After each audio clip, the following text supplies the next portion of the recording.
O Chelsea garantiu a vaga para a próxima Champions League na última rodada, em vitória por 2-0 contra o Wolverhampton. E hoje a gente vai falar aqui um pouco sobre o que foi 19-20 para o Chelsea, primeira temporada de Frank Lampard no comando dos Blues, quais os destaques, quais as decepções, qual foi o melhor jogador e qual foi o pior. E para isso eu trouxe aqui hoje Alan Pedro Bastos, colunista do Blues of Stamford, participa do nosso podcast também, um dos caras mais ativos aqui no Blues of Stamford. Mas antes de qualquer coisa, te inscreve no canal, deixa seu like para que a gente possa seguir produzindo esse tipo de conteúdo por bastante tempo, que é o que mais interessa. E sem mais delongas, bora pro vídeo.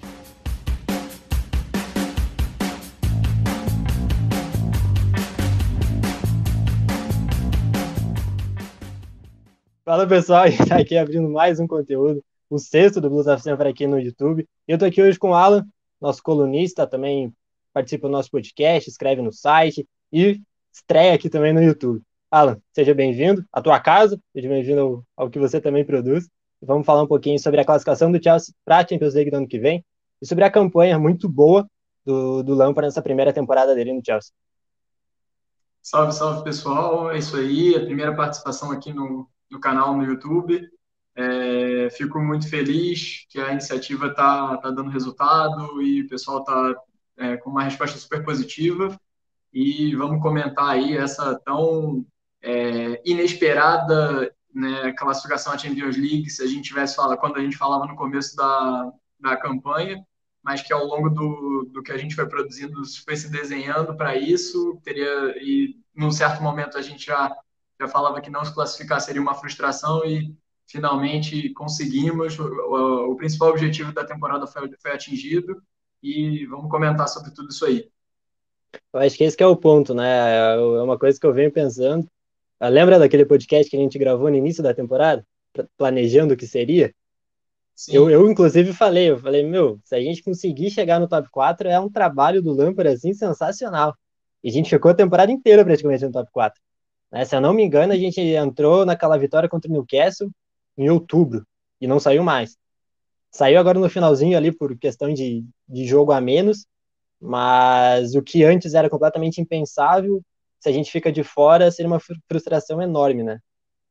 Sim, eu acho que, né, quando a temporada começou, a gente tinha muito claro que era uma temporada completamente atípica.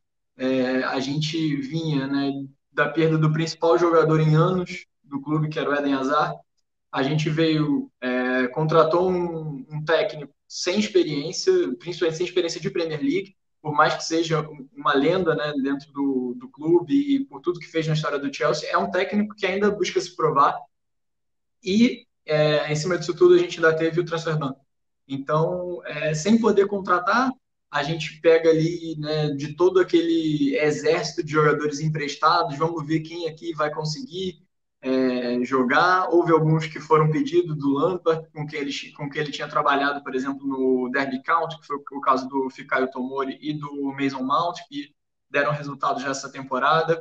O Tammy Abraham foi uma, né, brilhante surpresa, por mais que ele já não seja tão jovem quanto outros jogadores, como é o caso do Mount e do Hudson-Odoi, por exemplo, né? O Tammy tem 22, 23 anos já, e foi realmente assim a primeira temporada de fogo dele, e ele entregou já 15 gols. Em algumas contas fala-se que ele foi responsável por 17 pontos, vinha em alguns lugares 25, mas ele teve um desenvolvimento muito grande e uma importância muito grande para o clube. Ressalto ainda também a participação do Zuma, que foi muito criticado, muito questionado no começo, seria a capacidade, né, de vestir a camisa do Chelsea, tem qualidade técnica para isso, e no final das contas, agora aqui nessas últimas rodadas principalmente, foi ele quem segurou o Rojão ali do lado do Aspilicueta e fez até o Rudiger subir de produção um pouquinho também. Então, né, do cenário que a gente previa lá no começo da temporada, que era um cenário mais caótico, pô, se a gente terminar ali em sexto tá bom, se pegar uma Europa League tá bom, se classificar para as oitavas de final da Champions tá bom. Os objetivos, né, conforme os nossos resultados foram aparecendo e os resultados dos outros competidores diretos não foram aparecendo também, opa, peraí, talvez a gente consiga. E chegou num determinado momento da temporada que, né, a gente já falava, como assim a gente não vai classificar, né? Foi interessante ver essa mudança ao longo de toda a campanha e finalmente atingimos o objetivo na vitória contra o Wolves e agora é, de fato, terminar a temporada bem aí, se, né, eu espero que ganhando a FA Cup contra o Arsenal e, né, minimamente saindo com dignidade na Champions League contra o Bayern. É uma temporada que a gente se surpreendeu demais, né? Em vários sentidos. Seja com o trabalho, seja com os jovens, seja com a campanha que, como você disse, ninguém quis a vaga, e, né? E aí o Chelsea acabou se aproveitando isso. Foi um pouco parecido até com o do ano passado, né? Onde o Chelsea teve uma metade de temporada péssima, mas também ninguém quis entrar no top 4. E como que você imagina agora a Champions League, numa segunda temporada do Lampard, depois de uma primeira que surpreendeu todo mundo e foi acima das nossas expectativas? Cara, eu acho que essa galera que está hoje aí, que provavelmente vai continuar, né? A base vai ser mantida, isso eu não tenho a menor dúvida, mas eu me refiro principalmente a essa molecada que jogou a primeira Champions League agora, né? A galera da base e mesmo alguns jogadores mais jovens, como é o caso do Zuma, por exemplo, não é a primeira Champions League dele, mas foi a primeira, né, com mais responsabilidade, digamos assim. Eu acho que eles aprenderam, né? Eu acho que tomar aquele 3-0 para o Bayern dentro de casa é uma ferida que leva um tempo para passar, mas aquilo ali deixa marcas de aprendizagem. Então, eu acho que o time tem tudo para demonstrar amadurecimento nessa segunda temporada. Ainda é um pouco prematuro, né, dizer quem sai, quem não sai. A gente não está vendo ainda o clube se movimentando em termos de trazer zagueiros, que para mim deveria ser uma prioridade. Mas, por outro lado, o clube tem focado em oportunidades de mercado, isso para mim é muito claro. Contratou dois jogadores a preços que você dificilmente vê pelo potencial deles na Premier League, que são o Ziyech e o Timo Werner. Ao que tudo indica, vai fechar aí com o Havertz, que realmente foi a sensação do campeonato alemão. Vamos ver se isso se concretiza.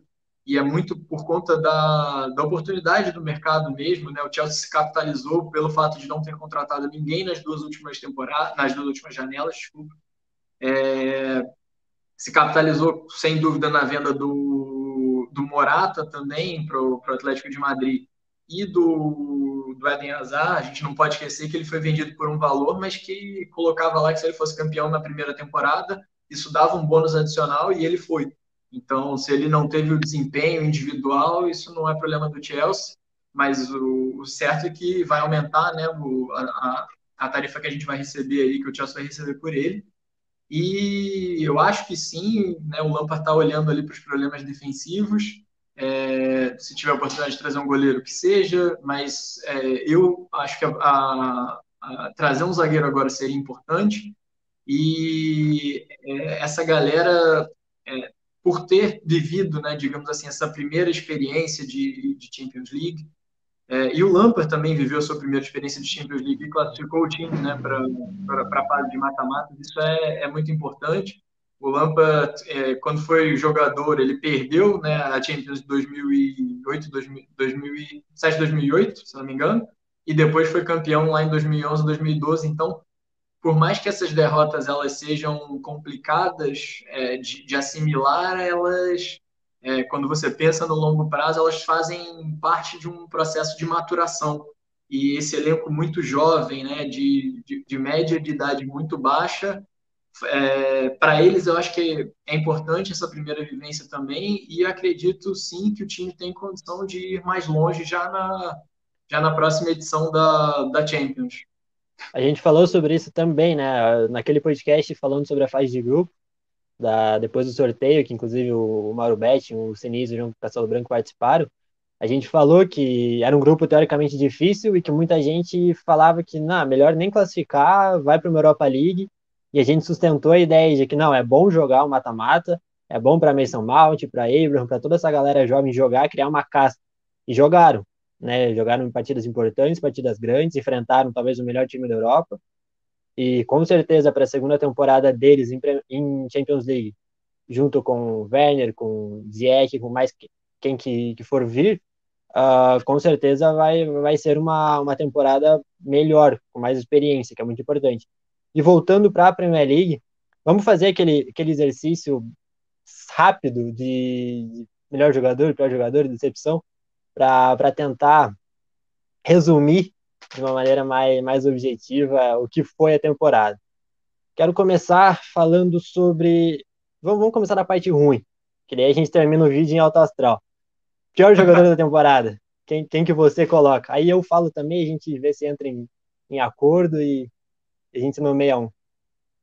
Cara, o pior jogador da temporada, para mim, fica muito difícil não dar esse título, digamos assim, ao Kepa, porque, sinceramente, é inaceitável a temporada que ele teve. É, o cara que toma, né, praticamente 50 gols na Premier League, 50% dos chutes que foram no gol entraram, significa que, né, tipo, não tem uma capacidade de defesa tão grande. A gente pode argumentar que o Lampard não acertou o sistema defensivo, isso é verdade, não acertou mesmo. O time mudou muito, rodou muito entre os zagueiros ali, os próprios zagueiros não tinham confiança entre si, isso é verdade. Agora, não dá para 50% dos chutes que vão na direção de um goleiro, e ainda mais do goleiro mais caro do mundo, entrarem no gol. O Kepa é refém da taxa de transferência que o Chelsea pagou nele. Exatamente. Ele tem que saber Exatamente. que ele vai conviver com isso daí para o resto da vida dele. Então, assim, ele sempre vai ser o goleiro de 72 milhões de libras e que ainda assim não consegue agarrar 50% das bolas que vão na direção do gol dele. Então, eu não consigo, por mais que houve outros jogadores que não tiveram tantos destaques assim, mas para mim esse título é para o Kepa e é essa forma que eu vejo. Num primeiro momento a gente concorda. Inclusive, eu vou deixar linkado o vídeo com o Sinise, onde a gente falou sobre o Kepa. E o Sinise falou: a gente espera que o goleiro mais caro da história faça milagres. Aí eu falei: não, a gente só espera que ele faça defesa, que é o básico. A gente não precisa que ele faça milagre. Desde que ele agarre alguma coisa, já é o suficiente. Nem isso ele está fazendo. Então eu concordo com você, eu sigo na mesma, disparado. E, aproveitando isso, a maior decepção. Eu vou falar de mim já para encaixar e já engatar na sequência, até porque para mim é o mesmo jogador. Para mim, a maior decepção também é o quê? Que a gente imaginava que depois de uma primeira temporada de adaptação, onde, apesar de algumas pessoas falarem que ele foi bem e tudo mais, a gente lembra, teve muita crítica em cima dele já na temporada passada. Mas a gente sustentou de, não, é a primeira temporada, é um cara ainda novo, chegando na Premier League agora, tá ok. Mas ele já vinha de uma temporada mais ou menos. Mas a gente esperava que no segundo ano ele iria muito bem. E tá muito mal. O nível caiu assim assustadoramente. Então, para mim, o cara, a maior decepção do elenco inteiro, acho que é o quê? E para você? Cara, eu só não acho que seja o Kepa, porque eu tinha muita expectativa em relação ao Rudiger nessa temporada. Para mim, o Rudiger ia ser o cara que, por mais que ele não seja o capitão, né, o cara ali a usar a abraçadeira, ele é um dos líderes dentro daquela equipe, e eu me lembro, né, até hoje, aquela imagem simbólica dele, depois que o time tomou de 6-0 do Manchester City na temporada passada, ele indo até os torcedores e pedir desculpa pelo vexame. Então, ele tem essa característica de liderança que parecia, pelo menos, que estava se desenvolvendo e que estava surgindo um líder dentro do vestiário ali. Entendo que ele começou a temporada lesionado e que isso pode ter atrapalhado o desenvolvimento dele, né, ao longo de toda a campanha, mas ainda assim, o Rudiger, para mim, hoje, ele é o zagueiro que menos me passa confiança, e olha que a gente tem o Christensen no elenco. Então, eu entendo a decepção em relação ao Kepa, porque ela é minha também, e acho que a decepção vem muito, né, do valor astronômico exorbitante dele, mas eu esperava e tinha muita expectativa em relação ao Rudiger, num time que é essencialmente jovem e carente de lideranças. Então, vou discordar de você nesse. Discordar, quase concordando, mas para mim a decepção nessa temporada foi o Rudiger. E surpresa. indo o contrapé da decepção, qual que foi a surpresa dentre boas surpresas que a gente teve? Eu acho que é até um pouco difícil de escolher um, mas qual que seria a tua surpresa? Cara, eu não posso dizer que Tomori e Reece James foram surpresas porque eu acompanhei o que eles fizeram na temporada passada, né, pelo Derby e pelo Wigan. Então, a expectativa que eu tinha em relação a ele já era relativamente alta e apesar do Tomori ter terminado a temporada né, na reserva, até por conta de lesões que teve, ele, para mim, quando jogou, principalmente quando jogou ali com o Zuma, foi a dupla de zaga que trouxe um pouco mais de solidez, né, pro sistema defensivo mesmo. Mas, para mim, a grande surpresa, de fato, foi o Abraham. Eu gostei da personalidade que ele teve ao assumir a camisa 9, né, uma camisa dita amaldiçoada, e ele chegou ali, demorou um pouquinho a engrenar, mas saiu metendo gol adoidado na primeira parte da campanha, caiu de produção, né, na segunda metade, o que é normal, mas terminou o ano bem, fazendo seus golzinhos ali, e a gente não pode esquecer que ele entregou 15 gols na Premier League. É algo que não é desprezível. A gente teve aí, né, jogadores contratados a peso de ouro, como o próprio Morata, que, né, não entregaram isso numa campanha, e outros jogadores também que chegaram com pompas, Falcão Garcia, o próprio Fernando Torres, eu não me lembro se ele entregou 15 gols numa Premier League. E é um jovem de 22 anos que a torcida já estava um pouco impaciente com ele, assim como estava com o Odoi também. Mas eu acho que a gente tem que trabalhar e tem que trabalhar bem, ele principalmente. Ele tem tudo para render bem ali, ou eventualmente ser um bom reserva, seja para o Havertz, seja para o Werner, ou jogar junto com eles também. Ele tem pontos a melhorar, pode melhorar o pivô, pode melhorar a finalização, mas para mim ele foi uma surpresa. Tinha uma certa expectativa em relação a ele, mas não como era em relação aos outros, e gostei da personalidade dele. Você falou que o Reece não foi uma surpresa pelo que você acompanhava, e realmente a gente escreveu os guias, né, no início da temporada falando sobre toda essa gurizada, mas eu colocaria o Reece, mas eu vou explicar o porquê. A gente já imaginava que ele faria uma boa temporada, mas eu não imaginava que seria tanto. Eu imaginava que ele sentiria um pouco o peso de uma Premier League. Ele não sentiu. A gente imaginava um Reece James sendo titular com o passar dos anos, assumindo a posição das Aspilicueta. Não, não já logo de cara, numa primeira temporada. Acho que isso me surpreendeu. A gente pode falar também do Gilmour, que foi uma grata surpresa, mas eu acho que o tempo de amostra dele é muito curto, né? Muito pouco ainda. Então eu ficaria com isso por causa disso, que ele é um grande jogador, a gente sempre soube. Que ele vai ser o titular por uma década, a gente tem certeza disso. Mas eu acho que a gente não esperava que ele já fosse ser o que foi já numa primeira temporada, deixando por vezes o Aspilicueta no banco, né? E o Aspilicueta não jogou na esquerda porque o Reece estava porque não tinha lateral esquerda, ele jogou porque o Reece já tinha dominado a direita, né? E aí o Aspilicueta, pela importância dele, foi para outro lado. Então eu ficaria com o Reece. Não, indo contramão de novo, discordando de novo, mas eu iria com esse Grig, que eu sou muito fã, eu acho que joga muita bola, é um monstro, um motorzinho, assim, que é fantástico. E E falando, ele é muito dominante, Gustavo, também. sim, Se a gente vê ele ali jogando, né, pela ala ou pela lateral, o cara, ele ganha no ar, né, apesar dele não ser tipo, tão alto. Ele tem ali mais de 1,80, mas não sei exatamente quanto, mas ele não é exatamente um lateral de 1,90, não é um cara muito alto.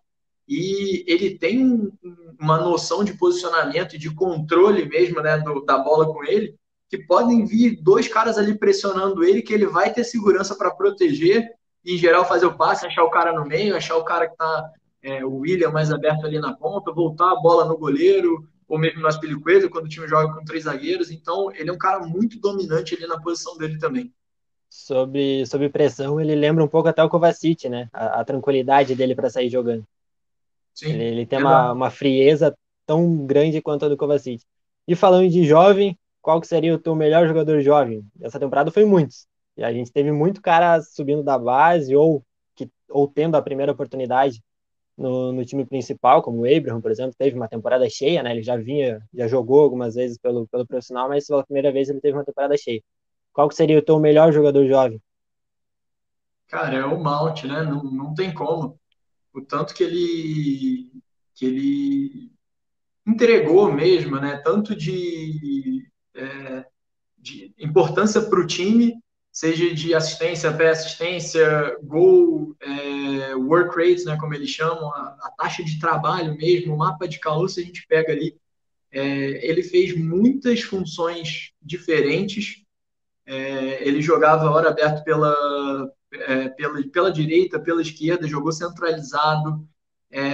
E foi um cara, ele foi um dos que mais teve minutos em campo. Foi poupado agora na reta final em um jogo e olhe lá.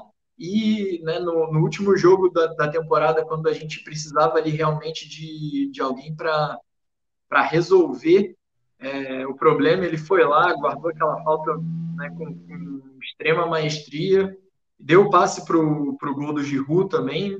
Então, a temporada dele foi realmente incrível e tem uma menção muito honrosa ali também ao Pulisic, né? Apesar dele não ser da base, ele ainda é jovem, é um jogador de Sim. 21 anos e né, entregou 9 gols e 7 assistências, se eu não me equivoco, e fez uma temporada também, né, que de adaptação, levou um tempo, né, até conquistar o seu espaço no time, mas depois que conquistou também, só saiu por lesão e o Lampard teve muito cuidado em colocá-lo de volta agora, né, nessa segunda parte né, pós-Covid, digamos assim.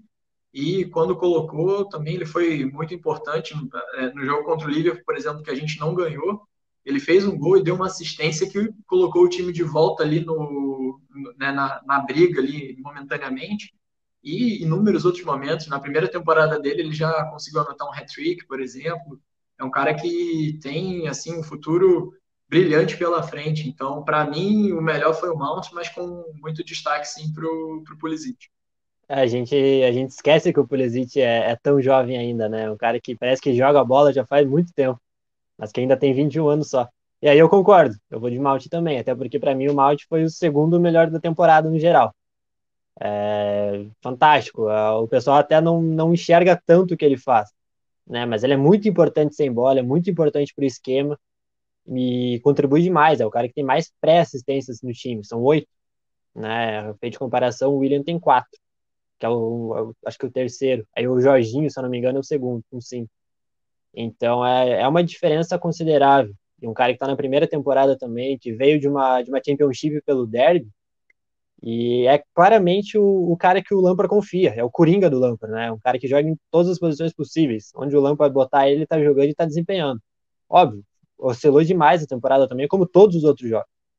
Todos, até o Reece. Se a gente falasse sobre oscilação antes da parada, a gente falaria, não, o Reece foi o único que não oscilou. Mas depois ele voltou mal, né? Ele teve uma lesão depois da volta, antes ainda da Premier League retornar, mas inclusive terminou a temporada bem. O Reece conseguiu se recuperar, terminou a Premier League bem. Mas todos oscilaram demais, e o Mount foi mais um deles. Mas para mim, eu acho que sem muita dúvida, melhor do que Abraham, melhor do que Reece, Tomori, enfim. Para mim, o Mount é esse cara. E por fim, o melhor da temporada no geral. Muita gente colocaria até o Mount. Mas o que você acha? Cara, poderia ser o Mount, sim, mas para mim foi o Kovacic.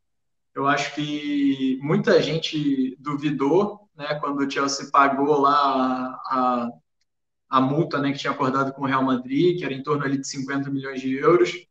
Muita gente falou: o Chelsea está maluco, está contratando um jogador mediano por 50 milhões, é o desespero de não poder contratar. Mas o que me chama a atenção do Kovacic, cara, é que ele entregou muito resultado em todos os esquemas que o Lampard utilizou nessa temporada.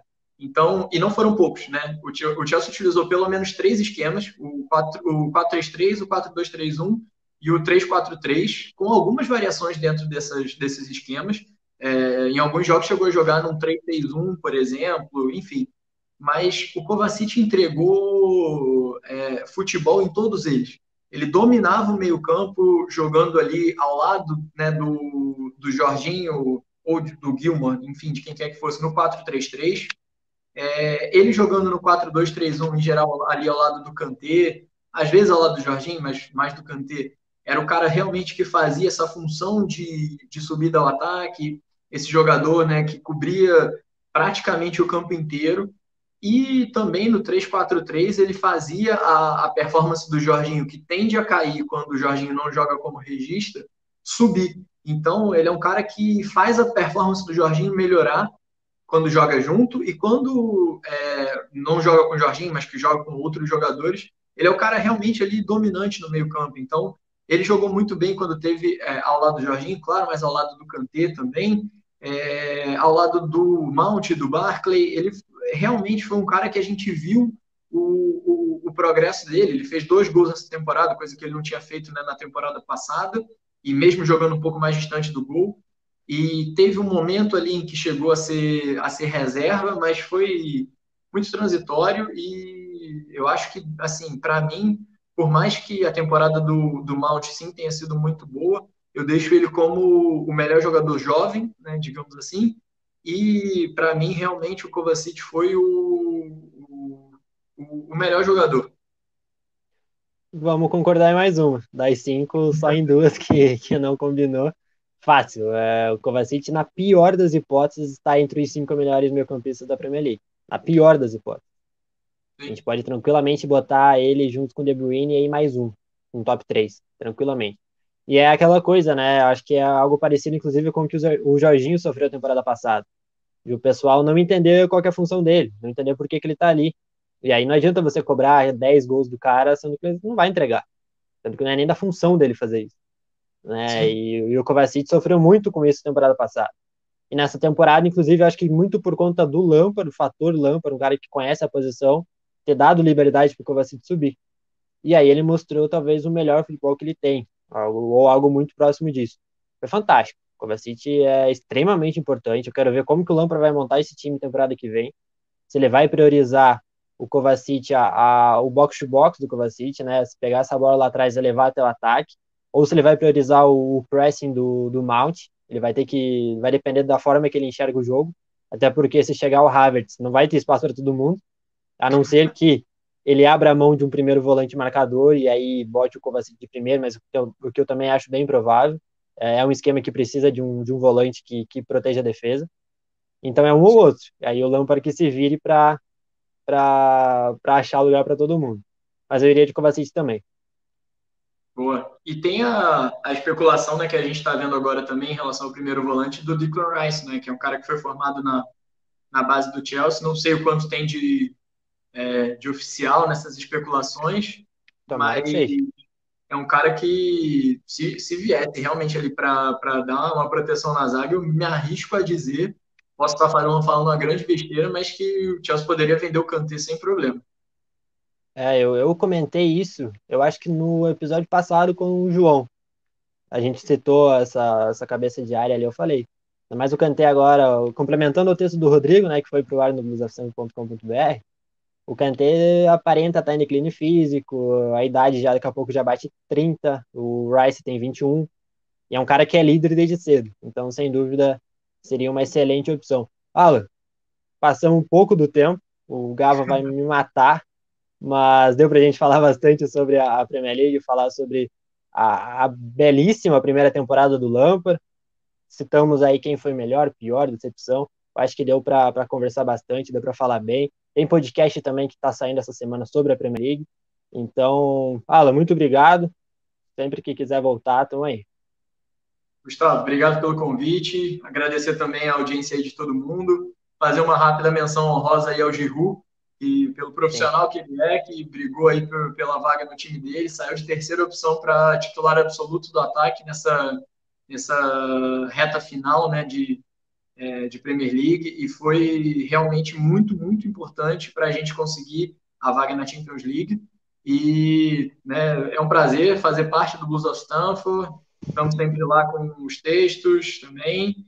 E é isso, nos sigam nas redes sociais. ativem o sininho, faça as coisas do YouTube que o pessoal sempre fala. E por fim, deixe nos comentários qual que foi o teu melhor jogador, jogador que mais te decepcionou, que mais te surpreendeu.